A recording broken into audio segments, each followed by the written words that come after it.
যে আমরা মুসলিম, আমরা একটাই সর্বশেষ টেস্টামেন্ট আল কোরআন পৃথিবীর 180 কোটি মুসলিম আমরা বিশ্বাস করি।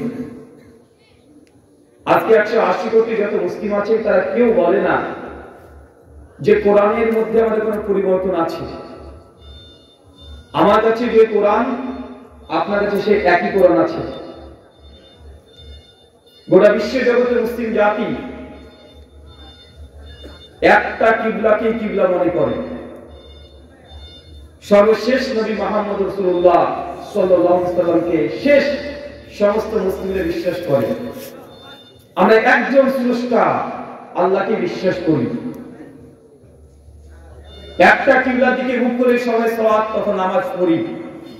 তারপরে দেখা যায় গোটা বিশ্ব জগতের মুসলিম জাতি বিভিন্ন দল, বিভিন্ন মাযহাব, বিভিন্ন মতবাদ, বিভিন্ন দর্শন ইজম নিয়ে তারা একে অপরের সঙ্গে অনেক দূরত্ব তৈরি হয়েছে।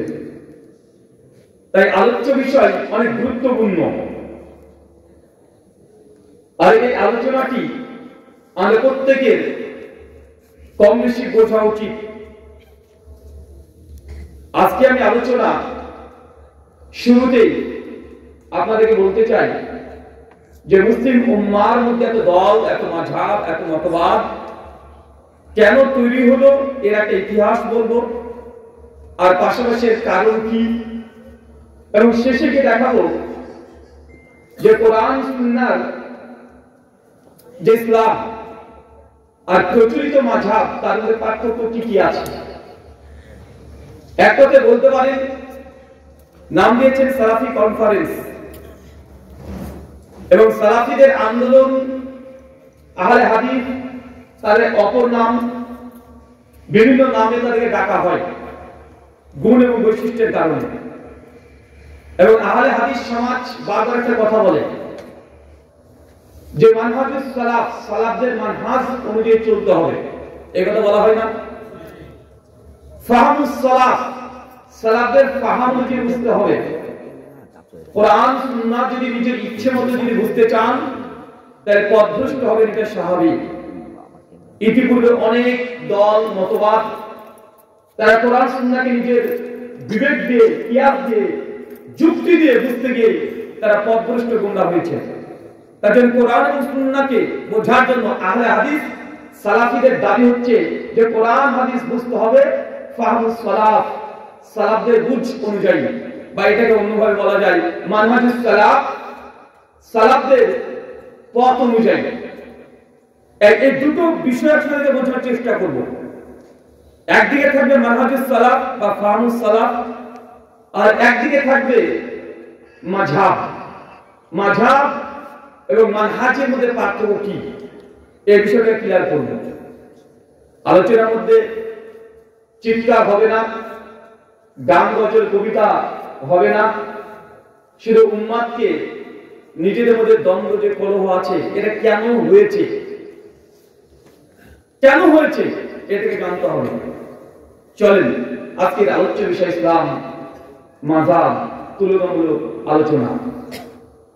আল্লাহ সুবহানাহু ওয়া তাআলা বলছেন কোরআনুল কারীম সূরা জুমআ সূরা 39 আয়াত নম্বর 17 এবং 18, আল্লাযীনা ইয়াসতামিউনাল কওল ফায়াত্তাবিউনা হাসানা উলাইকা আল্লাযীনা হাদাহুমুল্লাহ ওয়া উলাইকা হুম উলুল আলবাব। বাংলা ভাবার্থ, আল্লাযীনা ইয়াসতামিউনাল কওল, যারা মনোযোগ সহকারে কথা শ্রবণ করে। আল্লাহ বলছেন যে মনোযোগ দিয়ে কথা শুনতে হবে। কোরআনের দাবি মনোযোগ দিয়ে কথা আপনাকে শ্রবণ করতে হবে, এটা আল্লাহর দাবি। কিন্তু আমাদের সমাজে, সোসাইটিতে দেখবেন আগে থেকে বলে দেওয়া হয় যে ওদের আলোচনা সভা শোনা যাবে না, ওরা যে আলোচনা সভা করছে যাওয়া যাবে না। তারা কোরআন শুনতে, আলোচনা শুনতে তারা বাধা প্রদান করে থাকে। এটা আল্লাহর দাবি, যারা মনোযোগ ছেড়ে কথা শ্রবণ করে ফায়াত্তাবিউনা আহসানা, আর শোনার পরে যে সবচেয়ে আহসান, উত্তম, বেস্ট, এটাকে গ্রহণ করার মতো হৃদয় থাকে। শুধু শুনলেই হবে না, আজকের আলোচনা হৃদয়টাকে উন্মুক্ত রাখতে হবে যে আমি শুনবো এবং শোনার পরে যেটা সবচেয়ে উত্তম এটাকে গ্রহণ করবো, এবং হৃদয় যে উন্মুক্ত নিয়ে আলোচনা শ্রবণ করবে আল্লাহ বলছেন উলাইকা আল্লাযিনা হাদাহুমুল্লাহ, আমি আল্লাহ এই ধরনের ব্যক্তিকে মূলত হেদায়েত করে থাকি, এদেরকে আমি হেদায়েত দিই। আল্লাহ যাকে তাকে হেদায়েত দেন না। আল্লাহ চাইলে আবু জাহেলকে হেদায়েত দিতে পারতেন, আবু লাহাবকে হেদায়েত দিতে পারতেন, উতবা, শাইবা, ফিরাউন, নমরুদ, পৃথিবীর বড় বড় যারা ইসলামের বিরুদ্ধে আচরণ করেছে, আল্লাহ তাদেরকে হেদায়েত দিতে পারতেন না? পারতেন। কিন্তু আল্লাহ হেদায়েত পাওয়ার জন্য কয়েকটা শর্ত বেঁধে দিয়েছেন। প্রথম, যে তাদেরকে মনোযোগ দিয়ে শুনতে হবে। শুধু শোনাটা যথেষ্ট নয়। অনেক মানুষ শোনে কিন্তু হৃদয় থেকে তালাবদ্ধ রেখে শোনে, তারা কান দিয়ে শুনছে কিন্তু এটা গ্রহণ করতে হবে, হক জানার পরে প্রত্যাখ্যান করে দেয়। আল্লাহ তার জন্য শর্ত বেঁধে দিয়েছে আল্লাযীনা ইয়াসতামিউনাল কওল, যারা মনোযোগ দিয়ে শ্রবণ করবে, ওয়া ইয়াত্তাবিউনা আহসানা, শ্রবণ করে ক্ষান্ত নয়, বরং তারা সবচেয়ে উত্তম জিনিসের অনুসরণ করবে। উত্তম জিনিস কোনটা? আমি যে কথা বলছি সেটা উত্তম না। অমুক পীর সাহেবের কথা বলছে সেটা উত্তম, অমুক ঠাকুর পণ্ডিত পুরোহিত তারা যে কথা বলছে সেটা উত্তম জি না। উত্তম কোনটা? হাদিসের মধ্যে ব্যাখ্যা স্পষ্টভাবে বিদ্যমান আছে। সহিহ মুসলিম হাদিস নম্বর 850 আমি খুব করে পাঠ করেছি। ফাইন্না খায়রাল হাদিসি কিতাবুল্লাহ, সবচেয়ে উত্তম কথা কার কথা বলেন? আল্লাহর কথা। ফাইন্না খায়রাল হাদিসি কিতাবুল্লাহ, সবচেয়ে দুনিয়াতে যারা যত কথা বলুক না কেন সবচেয়ে উত্তম কথা হচ্ছে আল্লাহ সুবহানাহু ওয়া তাআলার কথা, তথা কোরআনুল কারীমে যে কথা আছে এটা হচ্ছে উত্তম কথা। ওয়া খায়রাল হাদি হাদি মুহাম্মদ সাল্লাল্লাহু আলাইহি ওয়াসাল্লাম, এরপর দুনিয়াতে সবচেয়ে উত্তম কথা অ্যালবার্ট আইনস্টাইনের নয়, স্যার আইজাক নিউটনের নয়, বড় বড় সাহিত্যিক কবিদের কথা নয়। এরপরে সবচেয়ে উত্তম কথা যদি কারো হয়ে থাকে সেটা মুহাম্মদ রাসূলুল্লাহ সাল্লাল্লাহু আলাইহি ওয়াসাল্লামের কথা। তার মানে কোরআনের এই আয়াত যে আমাদেরকে আহসানের অনুসরণ করতে হবে, উত্তম জিনিসের অনুসরণ করতে হবে। উত্তম কোন ব্যক্তির মধ্যে সীমাবদ্ধ নয়, উত্তম কোন নির্দিষ্ট কোন মাযহাব নয়, নির্দিষ্ট কোন পীর সাহেব নয়, নির্দিষ্ট কোন সংগঠন নয়। উত্তম জিনিস হচ্ছে কোরআনুল কারীমে যা আছে, হাদিসে যা আছে সেটা উত্তম, যদিও আপনার নিজের বিরুদ্ধে চলে যায়। আমি জানি এই হাদিস শুনলে আপনাদের মনে কেমন যেন করে, কেমন একটা করে। একটা হাদিস বলি, আপনি জানেন এই হাদিস শেখ আব্দুর রাজ্জাক বিন ইউসুফ হাফিজাহুল্লাহর মুখ থেকে 34 বছর ধরে আপনারা শুনে আসছেন। কেউ যদি জেনে বুঝে 1 টাকা সুদ খায়, মায়ের সঙ্গে জেনা করে যে পাপ হয়, আপনি একাই সে পাপ করছেন। কত নিকৃষ্ট পাপ! একজন ব্যক্তি প্রতিবেশী একটা মেয়ের সঙ্গে জেনা করেছে, এটা পাপ। আরেকজন ব্যক্তি তার নিজের মায়ের সঙ্গে জেনা করেছে, এটাও পাপ। পাপের লেভেল আছে না নাই? কত নিকৃষ্ট! আমি জানি এই হাদিসটা শুনলে আপনার হৃদয়ে ধাক্কা লাগে, মুখটা কালো হয়ে যায়, ছোট হয়ে যায়, কারণ আপনি সুদের সঙ্গে যুক্ত আছেন। এটা কিছুই করার নেই, এটাই হাসান, এটা উত্তম। নিজের বিরুদ্ধে গেলেও আপনাকে মানতে হবে। কিন্তু আমাদের সমাজে দেখা যায় যে না, আমরা শুনবো না। শোনা থেকে অনেক মানুষকে বিরত রাখে। চাচা বলেন তো, হেদায়েত পেতে হলে কি করতে হবে? প্রথম শুনতে হবে। আবু জাহেল আবলাম শুনে নাই। যখন আল্লাহর নবী কোরআনুল কারীম পাঠ করতেন, আবু জাহেল আবলাম তাদের সঙ্গ পাঙ্গ থেকে বাধাগ্রস্ত করতে, খবরদার মুহাম্মাদের মজলিসে কেউ যাবে না, কারণ তার কাছে কথা শুনলে কোনো মানুষের ফেরত আসে না, তার ধর্ম সবাই গ্রহণ করে নেয়। তাহলে না শোনা এর কার সিফাত, কাদের বৈশিষ্ট্য? আবু জাহেল কাফের মুশরিক, তাদের সিফাত। আর হৃদয় যদি মুক্ত রাখেন, আল্লাহ বলছেন আমি তাদেরকে হিদায়াত দান করব। আমরা হিদায়াত চাই তো ইনশাআল্লাহ?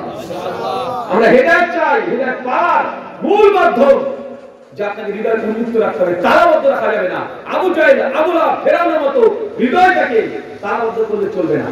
এটা যে এক শ্রেণীর মানুষের কথা কোরআন মাজিদে বলছে, আর এক শ্রেণীর মানুষের কথা কোরআনে বলছে। দেখেন সূরা বাকারা সূরা 2 আয়াত 170, সূরা মাইদা সূরা 5 আয়াত 4, সূরা জুখরুফ আয়াত 23-24, বিভিন্ন জায়গাতে, সূরা আম্বিয়া 51 নম্বরে বিভিন্ন জায়গাতে, কমপক্ষে 7 থেকে 8 জায়গাতে বিভিন্ন কিরাতের পরিবর্তে এসেছে। আল্লাহ বলছেন ওয়াইদা কিলা লাহুম তাআলাউ মা আনজালাল্লাহ ওয়া ইলা রাসূল ক্বালু হাসবুনা মা ওয়াজাদনা আলাইহি আবাআনা। আল্লাহ বলছেন হে নবী, সমাজে কিছু মানুষকে দেখবেন, যখন মানুষকে বলা হবে ওয়াইদা কিলা লাহুম এসে এদিকে এসো, আপনি যখন ডাক দেন এইদিকে এসো, ওয়াইদা কিলা লাহুম তাআলাউ মা আনজালাল্লাহ, কোন দিকে? যা আল্লাহ নাযিল করেছে তার দিকে এসো। কিছু মানুষকে দেখবেন চট করে দাঁড়িয়ে তারা বলবে, কোন? তারা বলবে হাসবুনা, আরে আমাদের জন্য তো যথেষ্ট, আমাদের জন্য যথেষ্ট। কি যথেষ্ট? মা আযাদনা আলাইহি আবাআনা, আর আমরা ওটা পেয়ে খুশি হয়ে গেছি, ওটাই যথেষ্ট, যার উপরে আমি বাপ দাদা পুরো পুরুষদেরকে পেয়েছি। এই শ্রেণী মানুষ সমাজে আছে না নাই? এই শ্রেণী মানুষের সমাজে থাকবে, কিয়ামত পর্যন্ত থাকবে। কোরআনের আয়াত 1400 বছর আগে এসেছে।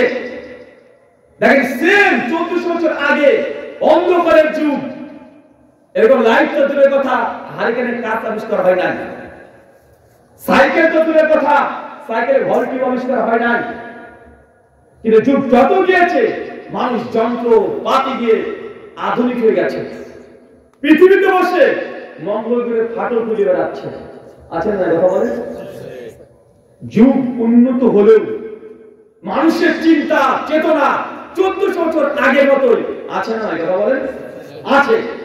মানুষকে যেমন সত্যের দাওয়াত নিয়ে যাবেন, মানুষকে যেমন সত্য গ্রহণ করতে বলবেন, সেই সময় আবু জাহেল, আবু লাহাব, উতবা, সাইবা তারা যে দোহাই দিয়েছিল, আজকের দিনে সেই সব মানুষ এখনো বিদ্যমান।